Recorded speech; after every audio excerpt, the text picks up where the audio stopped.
Halo semuanya, welcome to The Grid bareng gua Rangga. Ingat nggak, dulu Xiaomi sempat bikin heboh waktu ngeluncurin Xiaomi Redmi 5A. Itu udah berapa tahun yang lalu ya, tahun 2017 kalau nggak salah. Nah, kalau dulu ada Xiaomi Redmi 5A, sekarang ada Redmi A5. Kira-kira gimana nih feel-nya make Redmi A5 ini?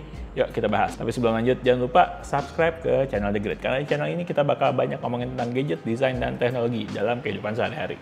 Dan juga kita bakal upload video baru setiap minggu. Oke, yuk lanjut.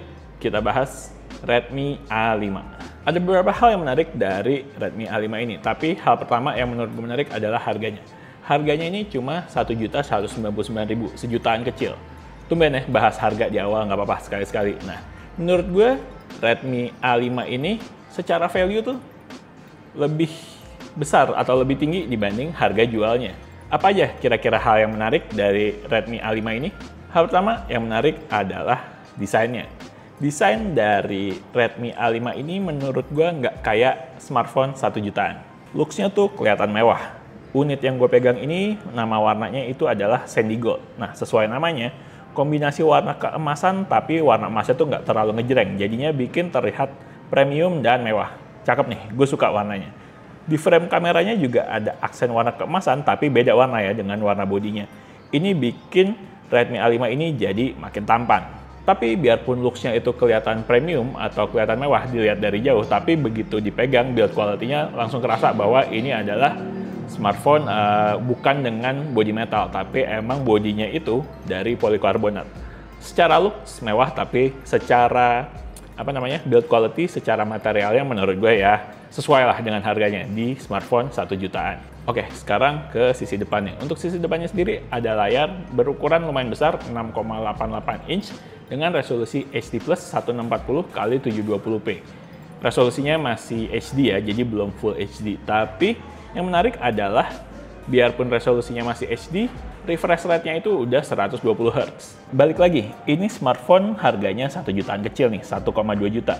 Jadi biarpun belum Full HD, tapi udah pakai refresh rate 120 Hz itu jadi menarik. Terasa lebih snappy dan lebih responsif.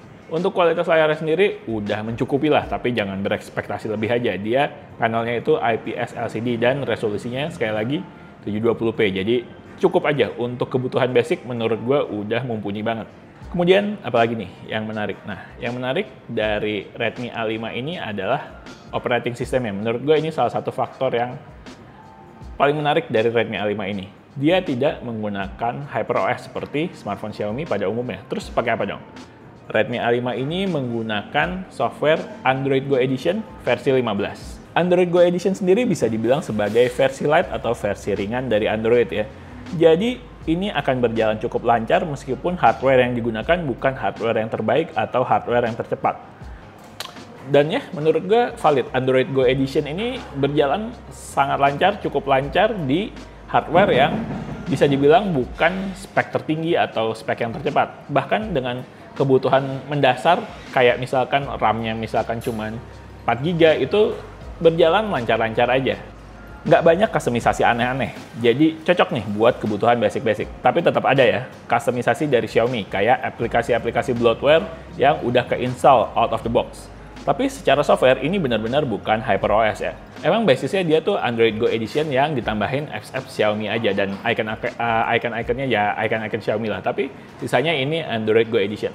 Nice nih buat tim Xiaomi untuk bikin pembeda di seri Redmi A5 ini dari sisi softwarenya. Untuk baterainya sendiri, Redmi A5 ini menggunakan baterai 5200 mAh, cukup buat seharian, mungkin bisa lebih bahkan. Kemudian dia juga udah support fast charging 15 watt, dan menyenangkannya lagi di dalam paket penjualannya itu masih terdapat kepala charger. Jadi untuk urusan dayanya bisa dibilang lumayan komplit nih. Baterainya 5200 mAh, support fast charging 15 watt, serta masih dapat kepala charger di paket pembelian. Top. Terakhir untuk kameranya. Untuk kamera sendiri, Redmi A5 ini menggunakan setup dual kamera dengan kamera utama 32 megapiksel. Untuk hasil foto dan videonya langsung dilihat aja. Ini dia hasil foto dan video dari Redmi 5A.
Oke, tes kamera belakang dari Redmi A5.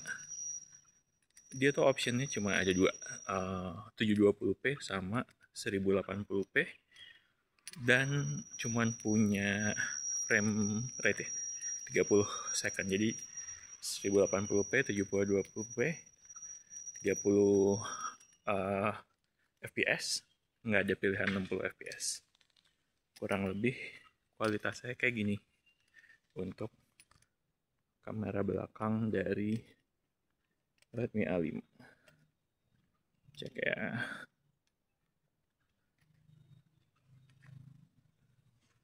Gitu.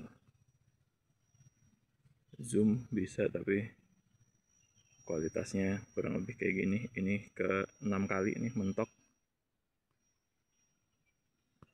Ini ke 1 kalinya. Oke. Thank you.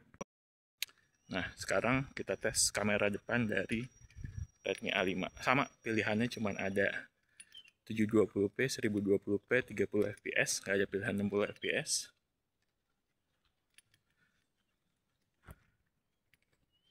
Kualitasnya kurang lebih kayak gini.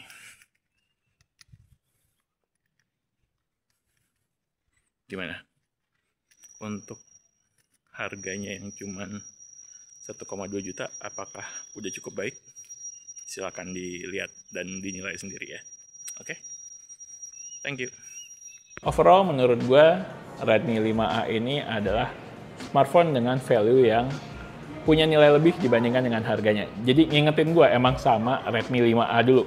Harganya murah tapi apa yang didapetin tuh menurut gue di atas harga jualnya gitu, kurang lebih.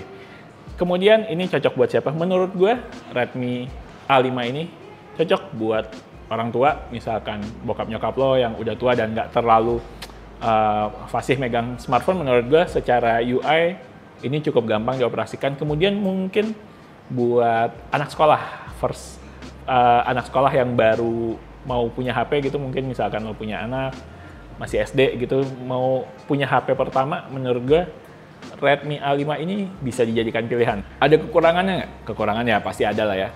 Kalau menurut gue secara performa mungkin bukan bisa dibilang keunggulan, tapi kalau penggunaannya cukup untuk basic-basic aja, buat chatting, buat mungkin lihat-lihat konten, game-game ringan sedikit-sedikit sih, menurut gue Redmi A5 ini masih oke lah buat dipakai. Dan inget harganya cuman 1,2 jutaan, 1199 lebih tepatnya. Jadi menurut gue tetap value yang ditawarkan tuh masih punya nilai yang lebih tinggi dibandingkan dengan harga jualnya. Kurang lebih kayak gitu ya experience gue mengenai Redmi A5 ini. Oke? Sekian dari The Grid. Like videonya kalau memang suka, subscribe ke channel The Grid, dan follow Instagram kita juga di thegridco.id. Oke? The Grid sign out. Bye.